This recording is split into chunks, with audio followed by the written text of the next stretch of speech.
मोह एंटरटेनमेंट में आपका स्वागत है। आज सुनिए मुंशी प्रेमचंद की लिखी कहानी शूद्रा। माँ और बेटी एक झोपड़ी में गांव के उस सिरे पर रहती थीं। बेटी बाग से पत्तियां बटोर लाती, माँ भाड़ झोंक देती, यही उनकी जीविका थी। सेर दो सेर अनाज मिल जाता था, खा कर पड़ रहती थीं। माता विधवा थी, बेटी कुंवारी। घर में और कोई आदमी न था। माँ का नाम गंगा था, बेटी का गौरा। गंगा को कई साल से ये चिंता लगी हुई थी कि कहीं गौरा की सगाई हो जाए, लेकिन कहीं बात पक्की ना होती थी। अपने पति के मर जाने के बाद गंगा ने कोई दूसरा घर न किया था, न कोई दूसरा धंधा ही करती थी। इससे लोगों को संदेह हो गया था कि आखिर इसका गुजर कैसे होता है। और लोग तो छाती फाड़ फाड़ कर काम करते हैं, फिर भी पेट भर अन्न मयसर नहीं होता। ये स्त्री कोई धंधा नहीं करती, फिर भी माँ बेटी आराम से रहती हैं, किसी के सामने हाथ नहीं फैलाती। इसमें कुछ ना कुछ रहस्य अवश्य है। धीरे धीरे ये संदेह और भी दृढ़ हो गया, और जब तक वो जीवित था, बिरादरी में कोई गौरा से सगाई करने पर राजी ना होता था। शूद्रों की बिरादरी बहुत छोटी होती है, 10-5 कोस से अधिक उसका क्षेत्र नहीं होता, इसीलिए एक दूसरे के गुणदोष किसी से छिपे नहीं रहते। उन पर पर्दा ही डाला जा सकता है। इस भ्रांति को शांत करने के लिए माँ ने बेटी के साथ कई तीर्थ यात्राएं की, उड़ीसा तक हो आईं, लेकिन संदेह ना मिटा। गौरा युवती थी, सुंदरी थी, पर उसे किसी ने कुएं पर या खेतों में हंसते बोलते नहीं देखा। उसकी निगाह कभी ऊपर उठती ही न थी।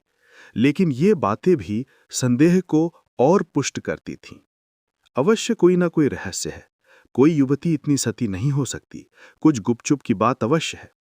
यूं ही दिन गुजरते जाते थे। बुढ़िया दिनों दिन चिंता से घुल रही थी।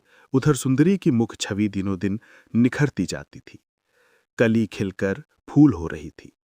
एक दिन एक परदेशी गांव से होकर निकला। 100-125 कोस से आ रहा था। नौकरी की खोज में कलकत्ता जा रहा था। रात हो गई। किसी कहार का घर पूछता हुआ गंगा के घर आया। गंगा ने उसका खूब आदर सत्कार किया। उसके लिए गेहूं का आटा लाई, घर से बर्तन निकाल कर दिए। कहार ने पकाया, खाया और लेटा। बात होने लगी। सगाई की चर्चा छिड़ गई। कहार जवान था। गौरा पर निगाह पड़ी। उसका रंग ढंग देखा, उसकी सजल छवि आंखों में खूब कड़ गई। सगाई करने पर राजी हो गया। लौट कर घर चला गया। 2-4 गहने अपनी बहन के यहां से लाया। गांव के बजाज ने कपड़े उधार दे दिए। 2-4 भाई बंधों के साथ सगाई करने आ पहुंचा। सगाई हो गई, यहीं रहने लगा। गंगा बेटी और दामाद को आंखों से दूर न कर सकती थी, परंतु 10-5 दिनों में मंगरू के कानों में इधर उधर की बातें पड़ने लगी। सिर्फ बिरादरी के ही नहीं, अन्य जाति वाले भी उनके कान भरने लगे। ये बातें सुन सुनकर मंगरू पछताता था कि नाहक यहां फंसा, पर गौरा को छोड़ने का ख्याल कर उसका दिल कांप उठता था।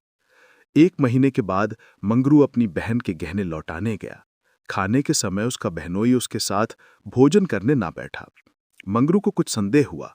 बहनोई से बोला, तुम क्यों नहीं आते? बहनोई ने कहा, तुम खा लो, मैं फिर खा लूंगा। मंगरू, बात क्या है, तुम खाने क्यों नहीं उठते? बहनोई, जब तक पंचायत न होगी मैं तुम्हारे साथ कैसे खा सकता हूं? तुम्हारे लिए बिरादरी थोड़ी छोड़ दूंगा। किसी से पूछा न ताछा, जाकर एक हरजाई से सगाई कर ली। मंगरू चौके से उठा, मिर्जई पहनी और ससुराल चलाया। बहन खड़ी रोती रह गई। उसी रात को वो किसी से कुछ कहे सुने बगैर गौरा को छोड़कर कहीं चला गया। गौरा नींद में मग्न थी।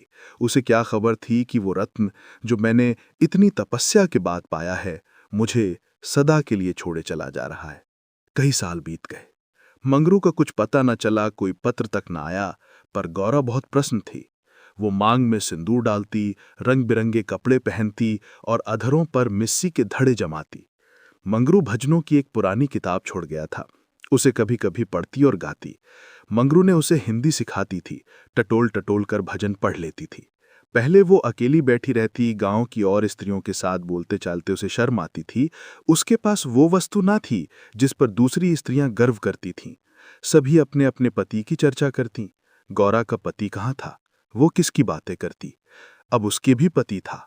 अब वो भी अन्य स्त्रियों के साथ इस विषय पर बातचीत करने की अधिकारी थी। वो भी मंगरू की चर्चा करती। मंगरू कितना स्नेहशील है, कितना सज्जन, कितना वीर।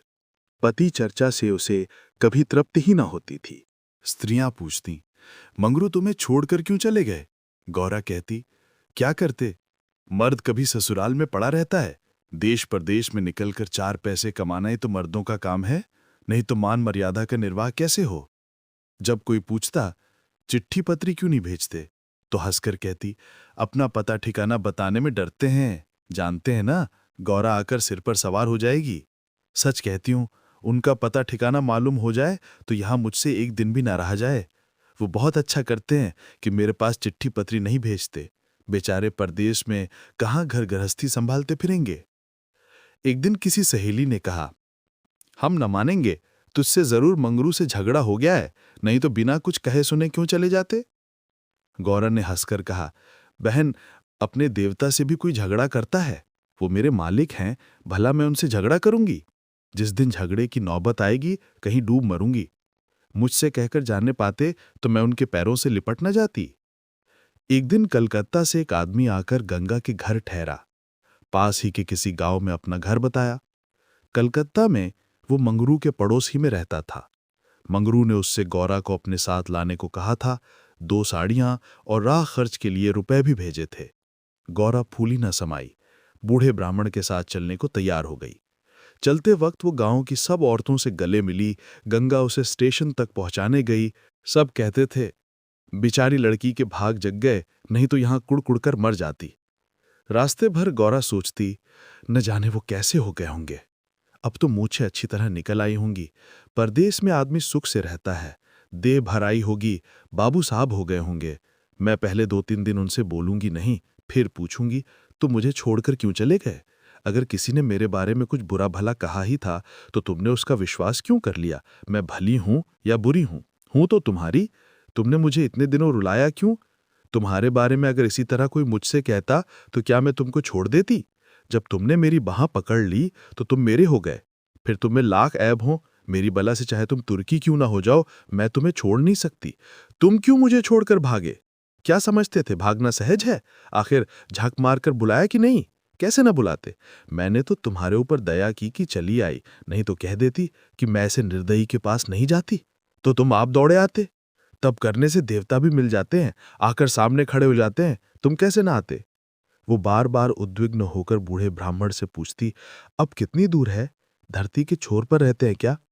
और भी कितनी ही बातें वो पूछना चाहती थी, लेकिन संकोचवश ना पूछ सकती थी।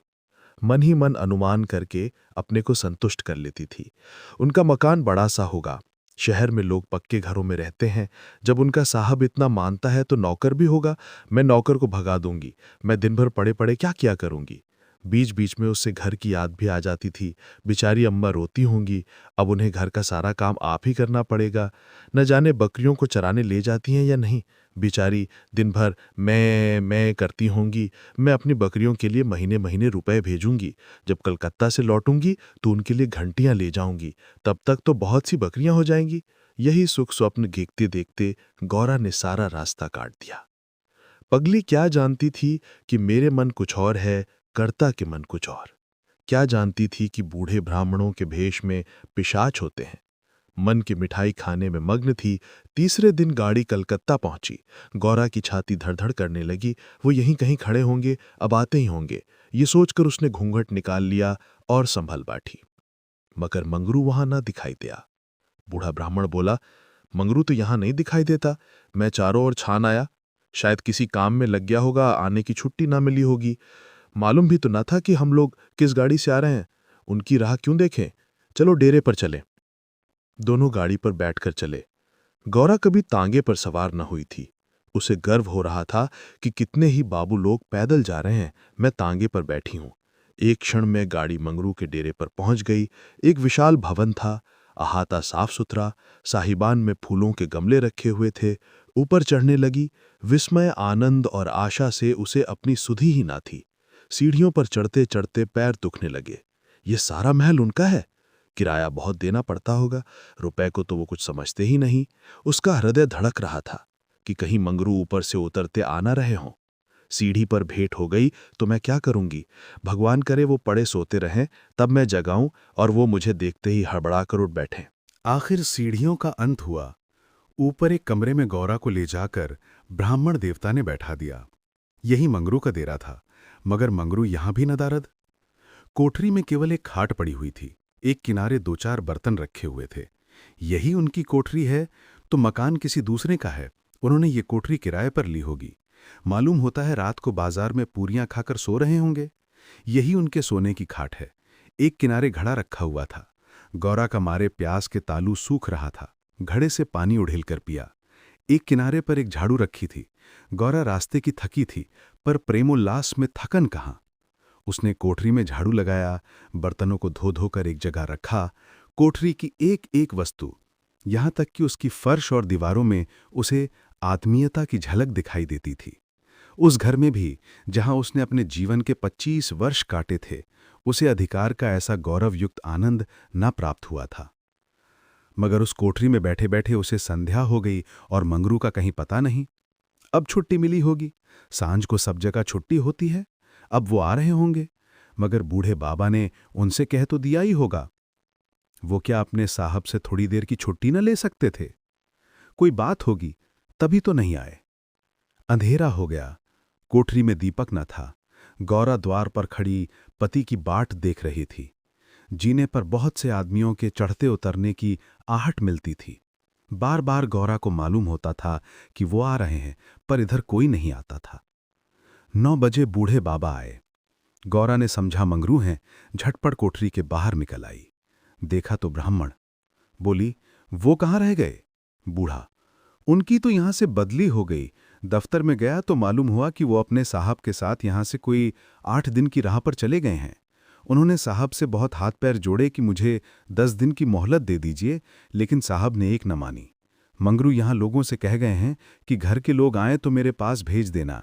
अपना पता दे गए हैं। कल मैं तुम्हें यहां से जहाज पर बैठा दूंगा। उस जहाज पर हमारे देश के और भी बहुत से लोग होंगे, इसलिए मार्ग में कोई कष्ट ना होगा। गौरा ने पूछा, कै दिन में जहाज पहुंचेगा? बूढ़ा, 8-10 दिन से कम न लगेंगे, मगर घबराने की कोई बात नहीं। तुम्हें किसी बात की तकलीफ ना होगी। अब तक गौरा को अपने गांव लौटने की आशा थी। कभी न कभी वह अपने पति को वहां अवश्य खींच ले जाएगी। लेकिन जहाज पर बैठकर उसे ऐसा मालूम हुआ कि अब फिर माता को न देखूंगी, फिर गांव के दर्शन ना होंगे। देश से सदा के लिए नाता टूट रहा है। देर तक घाट पर खड़ी रोती रही। जहाज और समुद्र देखकर उसे भय हो रहा था। हृदय दहल जाता था। शाम को जहाज खुला। उस समय गौरा का हृदय एक अज्ञात भय से चंचल हो उठा। थोड़ी देर के लिए नैराश्य ने उस पर अपना आतंक जमा लिया। न जाने किस देश जा रही हूं, उनसे भेंट भी होगी या नहीं, उन्हें कहाँ खोजती फिरूंगी, कोई पता ठिकाना भी तो मालूम नहीं। बार बार पछताती थी कि एक दिन पहले क्यों न चली आई। कलकत्ता में भेंट हो जाती तो मैं उन्हें वहां कभी न जाने देती। जहाज पर और कितने ही मुसाफिर थे। कुछ स्त्रियां भी थीं। उनमें बराबर गाली गलौज होती रहती थी, इसलिए गौरा को उनसे बातें करने की इच्छा ना होती थी। केवल एक स्त्री उदास दिखाई देती थी। गौरा ने उससे पूछा, तुम कहाँ जाती हो बहन? उस स्त्री की बड़ी बड़ी आंखें सजल हो गईं। बोली, कहाँ बताऊं बहन, कहाँ जा रही हूं? जहां भाग्य लिए जाता है वहीं जा रही हूं। तुम कहाँ जाती हो? गौरा, मैं तो अपने मालिक के पास जा रही हूं। जहां ये जहाज रुकेगा वो वहीं नौकर हैं। मैं कल आ जाती तो उनसे कलकत्ता में ही भेंट हो जाती। आने में देर हो गई। क्या जानती थी कि वो इतनी दूर चले जाएंगे, नहीं तो क्यों देर करती? स्त्री, अरे बहन, कहीं तुम्हें भी तो कोई बहका कर नहीं लाया है? तुम घर से किसके साथ आई हो?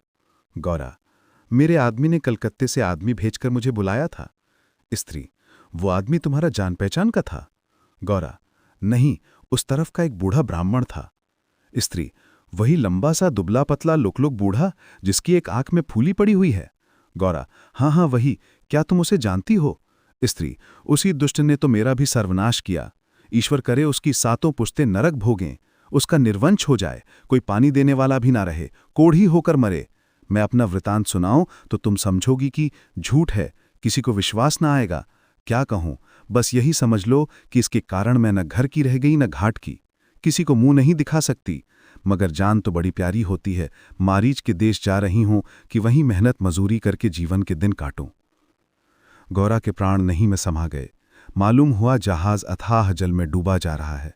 समझ गई बूढ़े ब्राह्मण ने दगा की। अपने गांव में सुना करती थीं कि गरीब लोग मिर्च में भर्ती होने के लिए जाया करते थे, मगर जो वहां जाता है वो फिर नहीं लौटता। हे भगवान, तुमने मुझे किस पाप का ये दंड दिया? बोली, ये सब लोगों को इस तरह छलकर मारीच क्यों भेजते हैं? स्त्री, रुपए के लोभ से और किस लिए? सुनती हूं आदमी पीछे इन सभी को कुछ रुपए मिलते हैं। गौरा, मजूरी। गौरा के प्राण नहीं में समा गए। मालूम हुआ जहाज अथाह जल में डूबा जा रहा है। समझ गई बूढ़े ब्राह्मण ने दगा की। अपने गांव में सुना करती थी कि गरीब लोग मिर्च मारीच में भर्ती होने के लिए जाया करते हैं, मगर जो वहां जाता है वो फिर नहीं लौटता। हे भगवान, तुमने मुझे किस पाप का ये दंड दिया? बोली, ये सब क्यों लोगों को इस तरह छलकर मारीच भेजते हैं? स्त्री, रुपए के लोभ से और किस लिए? सुनती हूं आदमी पीछे इन सभी को कुछ रुपए मिलते हैं। गौरा, मजूरी। गौरा सोचने लगी, अब क्या करूं? ये आशा नौका जिस पर बैठी हुई वो चली जा रही थी टूट गई थी, और अब जल की लहरों के सिवा उसकी रक्षा करने वाला कोई न था। जिस आधार पर उसने अपना जीवन भवन बनाया था वो जलमग्न हो गया।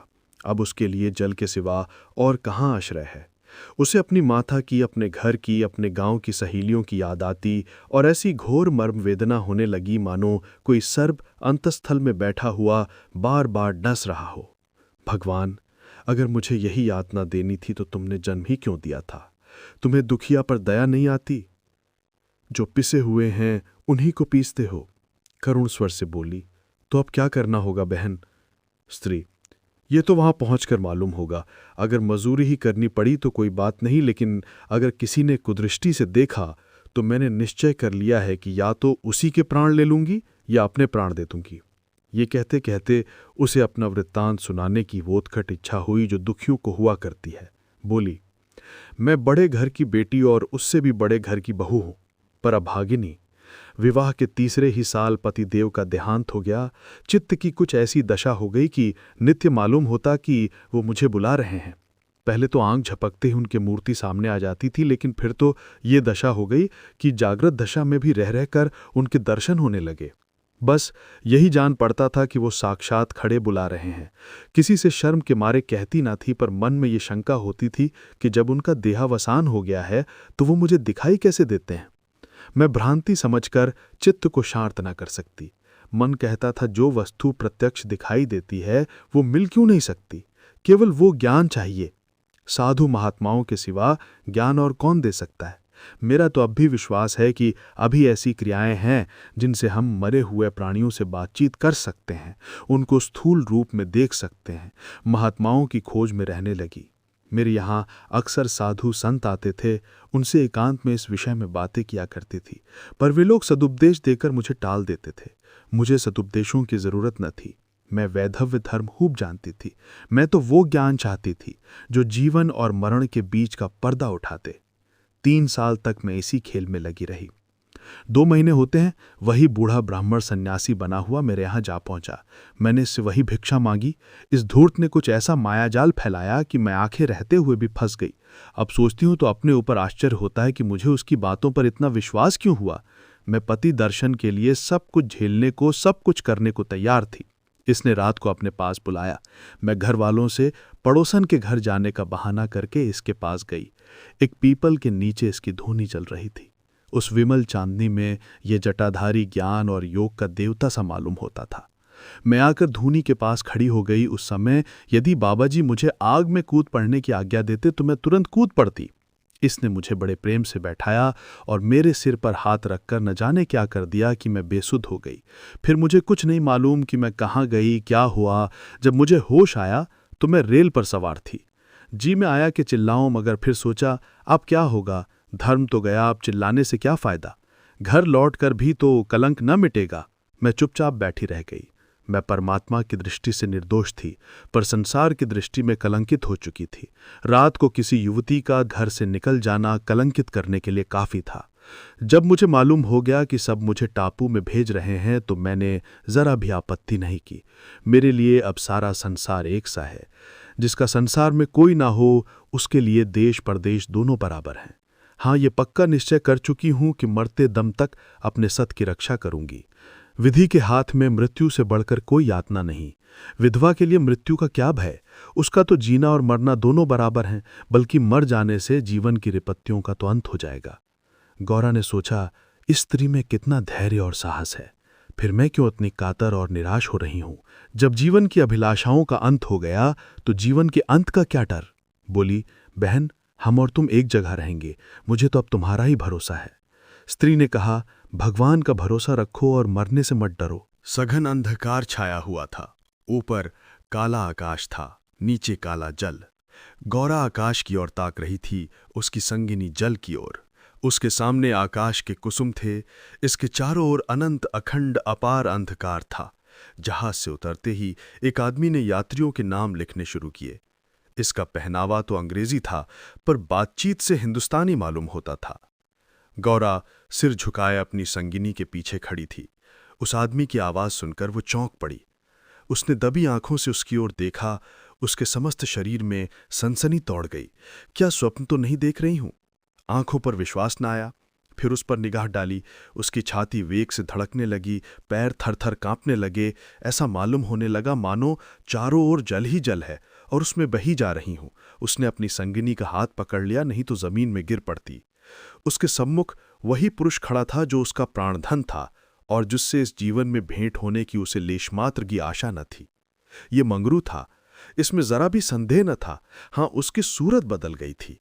यौवन काल का वो कांतिमान सदै छवि नाम को भी न थी। बाल खिचड़ी हो गए थे, गाल पिचके हुए, लाल आंखों से क्रूरता और कठोरता झलक रही थी। पर था वो मंगरू। गौरा के जी में प्रबल इच्छा हुई कि स्वामी के पैरों से लिपट जाऊं। चिल्लाने का जी चाहा, पर संकोच ने मन को रोका। बूढ़े ब्राह्मण ने बहुत ठीक कहा था, स्वामी ने अवश्य मुझे बुलाया था और आने से पहले यहां चले आए। उसने अपनी संगिनी के कान में कहा, बहन, तुम उस ब्राह्मण को व्यर्थ ही बुरा कह रही थीं। यही तो वो हैं जो यात्रियों के नाम लिख रहे हैं। स्त्री, सच? हो पहचानी हो? गौरा, बहन, क्या इसमें भी धोखा हो सकता है? स्त्री, तब तो तुम्हारे भाग्य जग गए, मेरी भी सुधि लेना। गौरा, भला बहन, ऐसा भी हो सकता है कि यहां तुम्हें छोड़ दूं? मंगरू यात्रियों से बात बात पर बिगड़ता था, बात बात पर गालियां देता था। कई आदमियों को ठोकर मारी और कहीं को केवल गांव का जिला ना बता सकने के कारण धक्का देकर गिरा दिया। गौरा मन ही मन गड़ी जाती थी। साथ ही अपने स्वामी के अधिकार पर उसे गर्व भी हो रहा था। आखिर मंगरू उसके सामने आकर खड़ा हो गया और कुचेष्टापूर्ण नेत्रों से देखकर बोला, तुम्हारा क्या नाम है? गौरा ने कहा, गौरा। मंगरू चौंक पड़ा, फिर बोला, घर कहाँ है? मदनपुर, जिला बनारस। ये कहते कहते उसे हंसी आ गई। मंगरू ने अब की उसकी ओर ध्यान से देखा, तब लपक कर उसका हाथ पकड़ लिया और बोला, गौरा, तुम यहां कहां? मुझे पहचानती हो? गौरा रू रही थी, मुंह से बात ना निकलती। मंगरू फिर बोला, तुम यहां कैसे आई? गौरा खड़ी हो गई, आंसू पोंछ डाले और मंगरू की ओर देखकर बोली, तुम्ही ने तो बुला भेजा था। मंगरू, मैं तो 7 साल से यहां हूं। गौरा, तुमने उस बूढ़े ब्राह्मण से मुझे लाने को नहीं कहा था? मंगरू, कह तो रहा हूं मैं 7 साल से यहां हूं, मरने पर ही यहां से जाऊंगा, भला तुम्हें क्यों बुलाता? गौरा को मंगरू से निष्ठुरता की आशा न थी।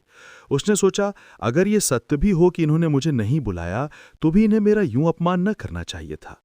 क्या वे समझते हैं कि मैं उनकी रोटियों पर आई हूं? ये तो इतने ओछे स्वभाव के न थे। शायद दर्जा पाकर इन्हें मद हो गया है। नारी सुलभ अभिमान से गर्दन उठाकर उसने कहा, तुम्हारी इच्छा हो तो अब यहां से लौट जाऊं, तुम्हारे ऊपर भार बनना नहीं चाहती। मंगरू कुछ लज्जित होकर बोला, अब तुम यहां से लौट नहीं सकती गौरा, यहां आकर बिरला ही कोई लौटता है।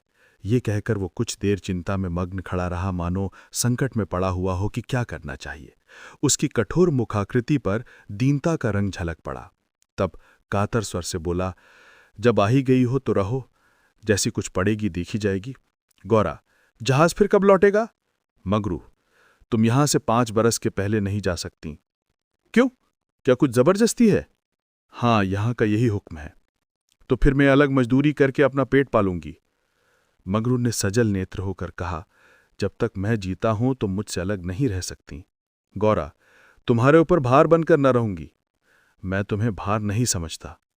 गौरा, लेकिन ये जगह तुम जैसी देवियों के रहने लायक नहीं है, नहीं तो अब तक मैंने तुम्हें कब का बुला लिया होता। वही बूढ़ा आदमी जिसने तुम्हें बहकाया मुझे घर से आते समय पटने में मिल गया और झांसे देकर मुझे यहां भर्ती कर दिया। तब से यहीं पड़ा हुआ हूं। चलो मेरे घर में रहो, वहां बातें होंगी। ये दूसरी औरत कौन है? गौरा, ये मेरी सखी है, इन्हें भी बूढ़ा बहका लाया। मंगरू, ये तो किसी कोठी में जाएंगी। इन सब आदमियों की बांट होगी, जिसके हिस्से में जितने आदमी आएंगे उतने हर एक कोठी में भेजे जाएंगे। गौरा, ये तो मेरे साथ रहना चाहती हैं। मंगरू, अच्छी बात है, इन्हें भी लेती चलो। यात्रियों के नाम तो लिखे ही जा चुके थे। मंगरू ने उन्हें एक चपरासी को सौंपकर दोनों औरतों के साथ घर की राह ली। दोनों ओर सघन वृक्षों की कतारें थीं। जहां तक निगाह जाती थी ऊख ही ऊख दिखाई देती थी। समुद्र की ओर से शीतल निर्मल वायु के झोंके आ रहे थे। अत्यंत सुरम्य दृश्य था। पर मंगरू की निगाह उस ओर न थी। वो भूमि की ओर ताकता सिर झुकाए संदिग्ध चाल से चला जा रहा था, मानो मन ही मन कोई समस्या हल कर रहा हो। थोड़ी ही दूर गए थे कि सामने से दो आदमी आते हुए दिखाई दिए। समीप आकर दोनों रुक गए और एक ने हंसकर कहा, मंगरू, इनमें से एक हमारी है। दूसरा बोला, और दूसरी मेरी। मंगरू का चेहरा तमतमा उठा था। भीषण क्रोध से कांपता हुआ बोला, ये दोनों मेरे घर की औरतें हैं, समझ गए? इन दोनों ने जोर से कह कहा मारा और एक ने गौरा के समीप आकर उसका हाथ पकड़ने की चेष्टा करके कहा, ये मेरी है, चाहे तुम्हारे घर की हो चाहे बाहर की। बच्चा, हमें चकमा देते हो? मंगरू की आंखों से अग्नि की ज्वाला से निकल रहे थे। वे दोनों उसके मुख का भाव देखकर कुछ सहम गए और समझ लेने की धमकी देकर आगे बढ़े।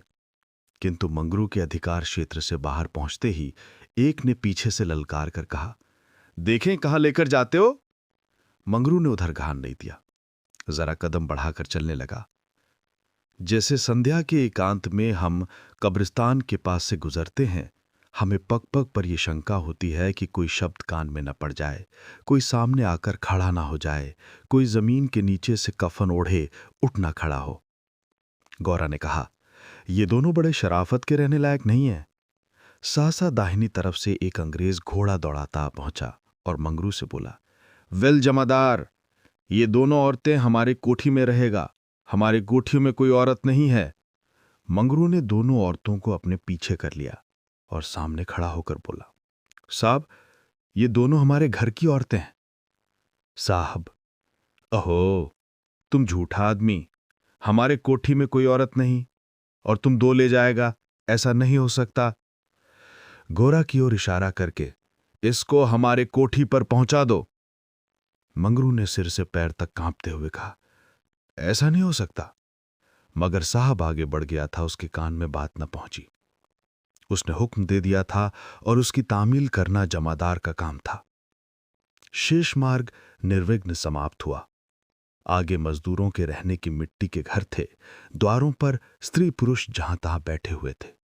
सभी इन दोनों स्त्रियों की ओर घूरते थे और आपस में इशारे करते हंसते थे। गौरा ने देखा, उनमें छोटे बड़े का लिहाज नहीं है, न किसी की आंखों में शर्म है। एक भदीसली औरत ने हाथ पर चिलम पीते हुए अपनी पड़ोसन से कहा, 4 दिन की चांदनी, फिर अंधेरी पाख। दूसरी अपनी चोटी गूंथती हुई बोली, कल है ना। मंगरू दिन भर द्वार पर बैठा रहा, मानो कोई किसान अपने मटर के खेत की रखवाली कर रहा हो। कोठरी में दोनों स्त्रियां बैठी अपने नसीबों को रो रही थीं। इतनी देर में दोनों को यहां की दशा का परिचय हो गया था। दोनों भूखी प्यासी बैठी थी। यहां का रंग देखकर भूख प्यास सब भाग गई थी। रात के 10 बजे होंगे कि एक सिपाही ने आकर मंगरू से कहा, चलो, तुम्हें साहब बुला रहे हैं। मंगरू ने बैठे बैठे कहा, देखो नब्बिक, तुम भी हमारे देश के आदमी हो, कोई मौका पड़े तो हमारी मदद करोगे ना?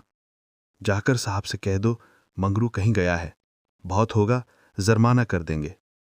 नब्बी, ना भैया, गुस्से में भरा बैठा है, पिए हुए हैं, कहीं मार चले तो? बस चमड़ा इतना मजबूत नहीं है। मंगरू, अच्छा तो जाकर कह दो नहीं आता। नब्बी, मुझे क्या, जाकर कह दूंगा, पर तुम्हारी खैरियत नहीं है। ये वही साहब थे जिनसे आज मंगरू की भेंट हुई थी। मंगरू जानता था कि साहब से बिगाड़ करके यहां एक क्षण भी निर्वाह नहीं हो सकता। जाकर साहब के सामने खड़ा हो गया। साहब ने दूर से ही डांटा, वो औरत कहाँ है? तुमने उसे अपने घर में क्यों रखा है? मंगरू, हुजूर वो मेरी ब्याहता औरत है। साहब, अच्छा, वो दूसरा कौन है? मंगरू, वो मेरी सगी बहन है हुजूर। साहब, हम कुछ नहीं जानता, तुमको लाना पड़ेगा, दो में से कोई। मंगरू पैरों पर गिर पड़ा और रो रो कर अपनी सारी राम कहानी सुना गया, पर साहब जरा भी ना पसीजा। अंत में वो बोला, हुजूर वो दूसरी औरतों की तरह नहीं है, अगर यहां आ भी गई तो प्राण दे देंगी। साहब ने हंसकर कहा, हो, जान देना इतना आसान नहीं है। नब्बे, मंगरू, अपनी दांव, रोते क्यों हो? तुम हमारे घर नहीं घुसते थे, अब भी जब घात पाते हो जा पहुंचते हो, अब क्यों रोते हो? एजेंट, ओ ये बदमाश है, अभी जाकर लाओ, नहीं तो हम तुमको हंटर से पीटेगा। मंगरू, हुजूर जितना चाहे पीट लें, मगर मुझसे ये काम करने को ना कहें जो मैं जीते जी नहीं कर सकता। एजेंट, हम 100 हंटर मारेगा। मंगरू, हुजूर 1000 हंटर मार लें, लेकिन मेरे घर की औरतों से ना बोलें। एजेंट नशे में चूर था। हंटर लेकर मंगरू पर पिल पड़ा और लगा सड़ासड़ जमाने। 10-12 कोड़े मंगरू ने धैर्य के साथ सहे, फिर हाय हाय करने लगा। देह की खाल फट गई थी और मांस पर चाबुक पड़ता था तो बहुत जब्त करने पर भी कंठ से आर्त ध्वनि निकल आती थी। अभी 100 में कुछ 15 चाबुक पड़े थे। रात के 10 बज गए थे। चारों ओर सन्नाटा छाया था और उस नीरव अंधकार में मंगरू का करुण विलाप किसी पक्षी की भांति आकाश में मंडरा रहा था। वृक्षों के समूह भी हदबुद्धि से खड़े मौन रोदन की मूर्ति बने हुए थे। ये पाषाण हृदय, लंपट, विवेक शून्य जमादार इस समय एक अपरिचित स्त्री की सतीत्व की रक्षा करने के लिए अपने प्राण तक देने को तैयार था, केवल इस नाते कि उसकी पत्नी की संगिनी थी। वह समस्त संसार की नजरों में गिरना गवारा कर सकता था, पर अपने पत्नी की भक्ति पर अखंड राज्य करना चाहता था। इसमें अणुमात्र की कमी भी उसके लिए असह्य थी। उस अलौकिक भक्ति के सामने उसके जीवन का क्या मूल्य था? ब्राह्मणी तो जमीन पर ही सो गई थी, पर गौरा बैठी पति की बाट जो रही थी। अभी तक वह उससे कोई बात नहीं कर सकी थी। 7 वर्षों की विपत्ति कथा कहने और सुनने के लिए बहुत समय की जरूरत थी, और रात के सिवा वो समय फिर कब मिल सकता था? उसे ब्राह्मणी पर कुछ क्रोध सा आ रहा था कि ये क्यों मेरे गले का हार हुई, इसी के कारण तो वह घर में नहीं आ रहे हैं। यकायक वह किसी का रोना सुनकर चौंक पड़ी। भगवान, इतनी रात गए कौन दुख का मारा रो रहा है? अवश्य कोई कहीं मर गया है। वह उठकर द्वार पर आई और ये अनुमान करके कि मंगरू यहां बैठा हुआ है, बोली, वह कौन रो रहा है, जरा देखो तो। लेकिन जब कोई जवाब ना मिला तो वह स्वयं कान लगाकर सुनने लगी। सहसा उसका कलेजा धक से हो गया। तो ये उन्हीं की आवाज है। अब आवाज साफ सुनाई दे रही थी, मंगरू की आवाज थी। वह द्वार के बाहर निकल आई। उसके सामने एक गोली के टप्पे पर एजेंट का बंगला था, उसी तरफ से आवाज आ रही थी। कोई उन्हें मार रहा है। आदमी मार पड़ने पर ही इस तरह रोता है। मालूम होता है वही साहब उन्हें मार रहा है। वह वहां खड़ी न रह सकी, पूरी शक्ति से उस बंगले की ओर दौड़ी। रास्ता साफ था। एक क्षण में वह फाटक पर पहुंच गई। फाटक बंद था। उसने जोर से फाटक पर धक्का दिया, लेकिन वह फाटक ना खुला, और कई बार जोर जोर से पुकारने पर भी कोई बाहर ना निकला। तो वह फाटक के जंगलों पर पैर रखकर भीतर कूद पड़ी, और उस पार जाते ही उसने एक रोमांचकारी दृश्य देखा। मंगरू नंगे बदन बरामदे में खड़ा था और एक अंग्रेज उसे हंटर से मार रहा था। गौरा की आंखों के सामने अंधेरा छा गया। वह एक छलांग में साहब के सामने जाकर खड़ी हो गई और मंगरू को अपने अक्षय प्रेम सबल हाथों से ढककर बोली, सरकार दया करो, इनके बदले मुझे जितना मार लो, पर इनको छोड़ दो। एजेंट ने हाथ रोक लिया और उन्मत्त की भांति गौरा की ओर कई कदम आकर बोला, हम इसको छोड़ दे तो मेरे पास रहेगा। मंगरू के नथुने फड़कने लगे। ये पामर नीच अंग्रेज मेरी पत्नी से इस तरह की बातें कर रहा है। अब तक वो जिस अमूल्य रत्न की रक्षा के लिए इतनी यातनाएं सह रहा था, वही वस्तु साहब के हाथ में चली जा रही है। ये असह्य था। उसने चाहा कि लपक कर साहब की गर्दन पर चढ़ बैठूं, जो कुछ होना है हो जाए। ये अपमान सहने के बाद जीकर ही क्या करूंगा। लेकिन नभी ने उसे तुरंत पकड़ लिया और कई आदमियों को बुलाकर उसके हाथ पांव बांध दिए। मंगरू भूमि पर छटपटाने लगा। गौरा रोती हुई साहब के पैरों पर गिर पड़ी और बोली, हुजूर इन्हें छोड़ दें, मुझ पर दया करें। एजेंट, तुम हमारे पास रहेगा? गौरा ने खून का घूंट पीकर कहा। हाँ, रहूंगी। मंगरू बरामदे में पड़ा करहा रहा था। उसकी देह में सूजन थी और घावों में जलन। सारे अंग जकड़ गए थे, हिलने की भी शक्ति ना थी। हवा घावों में शर के समान चुभती थी, लेकिन ये व्यथा वो सह ना सकता था। असह्य ये था कि साहब गौरा के साथ इसी घर में विहार कर रहा है और मैं कुछ नहीं कर सकता। उसे अपनी पीड़ा भूल सी गई थी। कान लगाए सुन रहा था कि उनकी बातों की भनक कान में पड़ जाए तो देखूं क्या बातें हो रही हैं। गौरा अवश्य चिल्लाकर भागेगी और साहब उसके पीछे दौड़ेगा। अगर मुझसे उठता तो उस वक्त बच्चा को खोदकर गाड़ ही देता। लेकिन बड़ी देर हो गई, न तो गौरा चिल्लाई न बंगले से निकलकर भागी। वह उस सजे सजाए कमरे में साहब के साथ बैठी सोच रही थी, क्या इसमें तनिक भी दया नहीं है? मंगरू का पीड़ा क्रंदन सुन सुनकर उसके हृदय के टुकड़े हुए जाते थे। क्या इसके अपने भाई बंद माँ बहन नहीं है? माता यहां होती तो उसे इतना अत्याचार ना करने देती। मेरी अम्मा लड़कों पर कितना बिगड़ती थी जब वे किसी पेड़ पर ढीले चलाते देखती थीं। पेड़ में भी प्राण होते हैं। क्या इसकी माता इसे एक आदमी के प्राण लेते देखकर भी इसे मना ना करती? साहब शराब पी रहा था और गौरा गोश्त काटने का छुरा हाथ में लिए खेल रही थी। सहसा गौरा की निगाह एक चित्र की ओर गई। उसमें एक माता बैठी हुई थी। गौरा ने पूछा, साहब ये किसकी तस्वीर है? साहब ने शराब का गिलास मेज पर रखकर कहा, ओ ये हमारे खुदा की माँ मरियम है। गौरा, बड़ी अच्छी तस्वीर है। क्यों साहब, तुम्हारी माँ जी जीती है ना? साहब, वे मर गया। जब हम यहाँ आया तो वो बीमार हो गया, हम उसको देख भी नहीं सका। साहब के मुखमंडल पर करुणा की झलक दिखाई दी। गौरा बोली, तब तो उन्हें बड़ा दुख हुआ होगा। तुम्हें अपनी माता का प्यार नहीं था? वह रो रोकर मर गई और तुम देखने भी नहीं गए, तभी तुम्हारा दिल कड़ा है। नहीं नहीं, हम अपनी माता को बहुत चाहता था। वैसी आदत दुनिया में ना होगी। हमारा बाप हमको बहुत छोटा छोड़कर मर गया था। माँ ने कोयले की खान में मजूरी करके हमको पाला था। गौरा, तब तो वह देवी थी। इतनी गरीबी का दुख सहकर भी तुम्हें दूसरे पर तरस नहीं आता? क्या वह दया की देवी तुम्हारी बेदर्दी देखकर दुखी ना होती होंगी? उनकी कोई तस्वीर तुम्हारे पास है? साहब, ओह हमारे पास उनके कई फोटो है। देखो वो उन्हीं की तस्वीर है, वो दीवाल पर। एजेंट नशे में चूर था। हंटर लेकर मंगरू पर पिल पड़ा और लगा सड़ासड़ जमाने। 10-12 कोड़े मंगरू ने धैर्य के साथ सहे, फिर हाय हाय करने लगा। देह की खाल फट गई थी और मांस पर चाबुक पड़ता था तो बहुत जब्त करने पर भी कंठ से आर्त ध्वनि निकल आती थी। अभी 100 में कुछ 15 चाबुक पड़े थे। रात के 10 बज गए थे।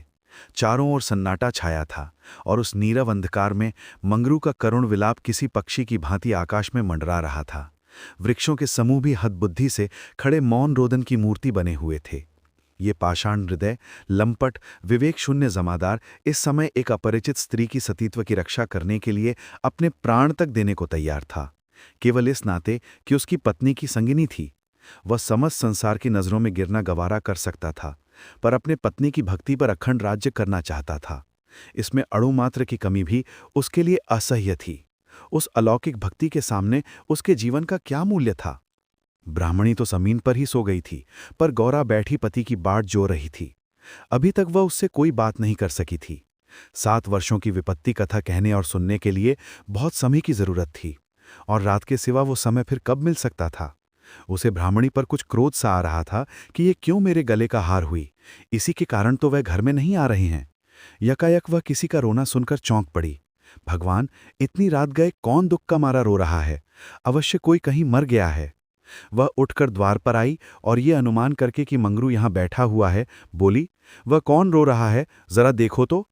लेकिन जब कोई जवाब ना मिला तो वह स्वयं कान लगाकर सुनने लगी। सहसा उसका कलेजा धक से हो गया। तो ये उन्हीं की आवाज है। अब आवाज साफ सुनाई दे रही थी। मंगरू की आवाज थी। वह द्वार के बाहर निकल आई। उसके सामने एक गोली के टप्पे पर एजेंट का बंगला था। उसी तरफ से आवाज आ रही थी। कोई उन्हें मार रहा है। आदमी मार पड़ने पर ही इस तरह रोता है। मालूम होता है वही साहब उन्हें मार रहा है। वह वहां खड़ी न रह सकी। पूरी शक्ति से उस बंगले की ओर दौड़ी। रास्ता साफ था। एक क्षण में वह फाटक पर पहुंच गई। फाटक बंद था। उसने जोर से फाटक पर धक्का दिया, लेकिन वह फाटक ना खुला, और कई बार जोर जोर से पुकारने पर भी कोई बाहर ना निकला। तो वह फाटक के जंगलों पर पैर रखकर भीतर कूद पड़ी, और उस पार जाते ही उसने एक रोमांचकारी दृश्य देखा। मंगरू नंगे बदन बरामदे में खड़ा था और एक अंग्रेज उसे हंटर से मार रहा था। गौरा की आंखों के सामने अंधेरा छा गया। वह एक छलांग में साहब के सामने जाकर खड़ी हो गई और मंगरू को अपने अक्षय प्रेम सबल हाथों से ढककर बोली, सरकार दया करो, इनके बदले मुझे जितना मार लो, पर इनको छोड़ दो। एजेंट ने हाथ रोक लिया और उन्मत्त की भांति गौरा की ओर कई कदम आकर बोला, हम इसको छोड़ दे तो मेरे पास रहेगा। मंगरू के नथुने फड़कने लगे। ये पामर नीच अंग्रेज मेरी पत्नी से इस तरह की बातें कर रहा है। अब तक वो जिस अमूल्य रत्न की रक्षा के लिए इतनी यातनाएं सह रहा था, वही वस्तु साहब के हाथ में चली जा रही है। ये असह्य था। उसने चाहा कि लपक कर साहब की गर्दन पर चढ़ बैठूं। जो कुछ होना है हो जाए, ये अपमान सहने के बाद जीकर ही क्या करूंगा। लेकिन नभी ने उसे तुरंत पकड़ लिया और कई आदमियों को बुलाकर उसके हाथ पांव बांध दिए। मंगरू भूमि पर छटपटाने लगा। गौरा रोती हुई साहब के पैरों पर गिर पड़ी और बोली, हुजूर इन्हें छोड़ दें, मुझ पर दया करें। एजेंट, तुम हमारे पास रहेगा? गौरा ने खून का घूंट पीकर कहा।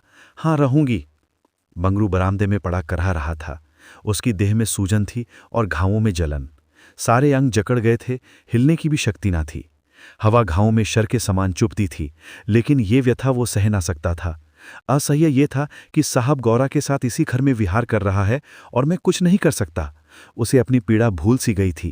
कान लगाए सुन रहा था कि उनकी बातों की भनक कान में पड़ जाए तो देखूं क्या बातें हो रही हैं। गौरा अवश्य चिल्लाकर भागेगी और साहब उसके पीछे दौड़ेगा। अगर मुझसे उठता तो उस वक्त बच्चा को खोदकर गाड़ ही देता। लेकिन बड़ी देर हो गई। न तो गौरा चिल्लाई, न बंगले से निकलकर भागी। वह उस सजे सजाए कमरे में साहब के साथ बैठी सोच रही थी, क्या इसमें तनिक भी दया नहीं है? मंगरू का पीड़ा क्रंदन सुन सुनकर उसके हृदय के टुकड़े हुए जाते थे। क्या इसके अपने भाई बंद माँ बहन नहीं है? माता यहां होती तो उसे इतना अत्याचार ना करने देती। मेरी अम्मा लड़कों पर कितना बिगड़ती थी जब वे किसी पेड़ पर ढीले चलाते देखती थीं। पेड़ में भी प्राण होते हैं। क्या इसकी माता इसे एक आदमी के प्राण लेते देखकर भी इसे मना ना करती? साहब शराब पी रहा था और गौरा गोश्त काटने का छुरा हाथ में लिए खेल रही थी। सहसा गौरा की निगाह एक चित्र की ओर गई। उसमें एक माता बैठी हुई थी। गौरा ने पूछा, साहब ये किसकी तस्वीर है? साहब ने शराब का गिलास मेज पर रखकर कहा, ओ, ये हमारे खुदा की माँ मरियम है। गौरा, बड़ी अच्छी तस्वीर है। क्यों साहब, तुम्हारी माँ जी जीती है ना? साहब, वे मर गया। जब हम यहाँ आया तो वो बीमार हो गया, हम उसको देख भी नहीं सका। साहब के मुखमंडल पर करुणा की झलक दिखाई दी। गौरा बोली, तब तो उन्हें बड़ा दुख हुआ होगा। तुम्हें अपनी माता का प्यार नहीं था? वह रो रोकर मर गई और तुम देखने भी नहीं गए, तभी तुम्हारा दिल कड़ा है। नहीं नहीं, हम अपनी माता को बहुत चाहता था। वैसी आदत दुनिया में ना होगी। हमारा बाप हमको बहुत छोटा छोड़कर मर गया था। माँ ने कोयले की खान में मजूरी करके हमको पाला था। गौरा, तब तो वह देवी थी। इतनी गरीबी का दुख सहकर भी तुम्हें दूसरे पर तरस नहीं आता? क्या वह दया की देवी तुम्हारी बेदर्दी देखकर दुखी ना होती होंगी? उनकी कोई तस्वीर तुम्हारे पास है? साहब, ओह, हमारे पास उनके कई फोटो है। देखो, वो उन्हीं की तस्वीर है, वो दीवाल पर। गौरा ने समीप जाकर तस्वीर देखी और करुण स्वर में बोली, मुझ सचमुच देवी थीं। जान पड़ता है दया की देवी हैं। वो तुम्हें कभी मारती थीं कि नहीं? मैं तो जानती हूं वो कभी किसी पर ना बिगड़ती होंगी। बिल्कुल दया की मूर्ति हैं।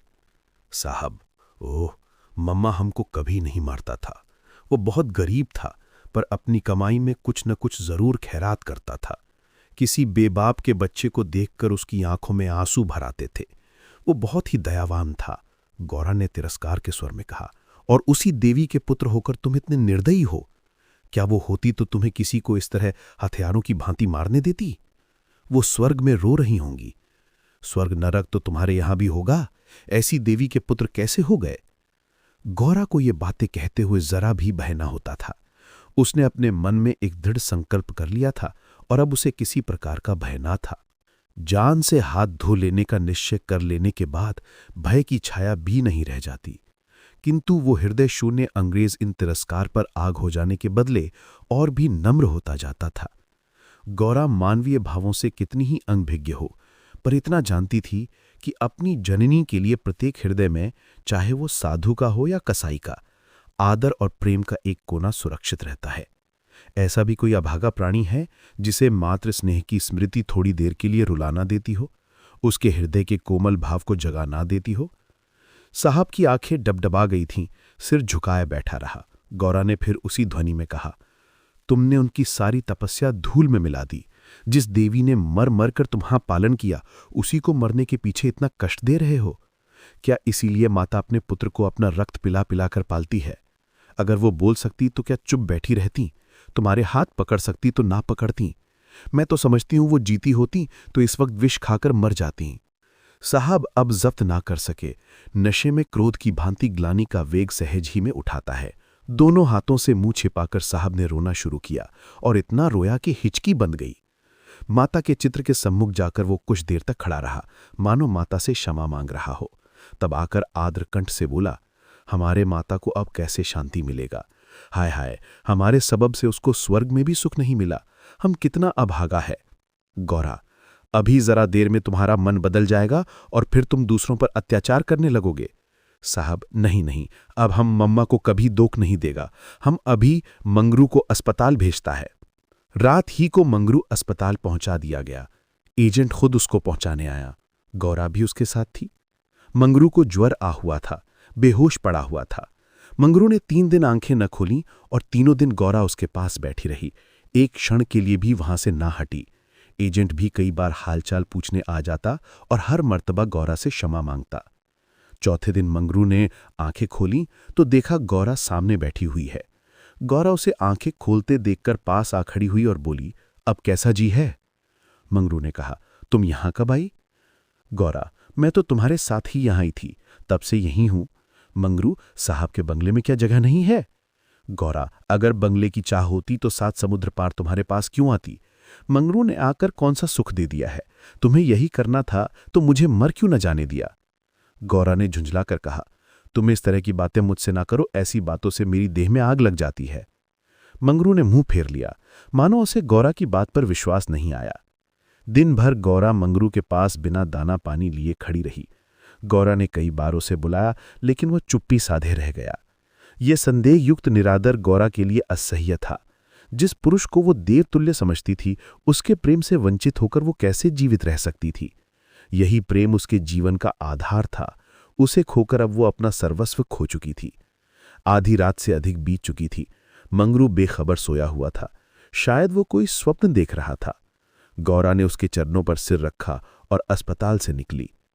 मंगरू ने उसका परित्याग कर दिया था, वो भी उसका परित्याग करने जा रही थी। अस्पताल के पूर्व दिशा में एक फरलांग पर एक छोटी सी नदी बहती थी। गौरा उसकी कगार पर खड़ी हो गई। अभी कई दिन पहले वो अपने गांव में आराम से पड़ी हुई थी। उसे क्या मालूम था कि जो वस्तु इतनी मुश्किल से मिल सकती है, वो इतनी आसानी से खोई भी जा सकती है। उसे अपनी मां की, अपने घर की, अपनी सहेलियों की, अपनी बकरी के बच्चों की याद आई। वो सब कुछ छोड़कर इसीलिए यहां आई थी। पति के ये शब्द, क्या साहब के बंगले में जगह नहीं है, उसके मर्म स्थान में बाणों के समान चुभे हुए थे। ये सब मेरे ही कारण तो हुआ। मैं ना रहूंगी तो वो फिर आराम से रहेंगे। सहसा उसे ब्राह्मणी की याद आ गई। उस दुखिया के दिन यहां कैसे कटेंगे? चलकर साहब से कह दूं कि वो उसे या तो उसके घर भेज दे या किसी पाठशाला में काम दिला दें। वो लौटना ही चाहती थी कि किसी ने पुकारा, गौरा, गौरा। वो मंगरू का करुण कंपित स्वर था। वो चुपचाप खड़ी हो गई। मंगरू ने फिर पुकारा, गौरा, गौरा, तुम कहां हो? मैं ईश्वर से कहता हूं कि गौरा ने और कुछ न सुना। वो धम से नदी में कूद पड़ी। बिना अपने जीवन कांत किए वो स्वामी की विपत्ति कांत न कर सकती थी। धमाके की आवाज सुनते ही मंगरू भी नदी में कूदा। वो अच्छा तैराक था, मगर कई बार गोते मारने पर भी गौरा का कहीं पता न चला। प्रातःकाल दोनों लाशें साथ साथ नदी में तैर रही थीं। जीवन यात्रा में उन्हें वो चिरसंग कभी न मिला था। स्वर्ग यात्रा में दोनों साथ साथ जा रहे थे। आप सुन रहे थे मुंशी प्रेमचंद की लिखी कहानी शूद्रा। धन्यवाद कि आपने हमारी कहानी सुनी। अगर ये दिल छू गई हो तो मोहो एंटरटेनमेंट को सब्सक्राइब कर दें। वीडियो को लाइक करके हमें बताएं।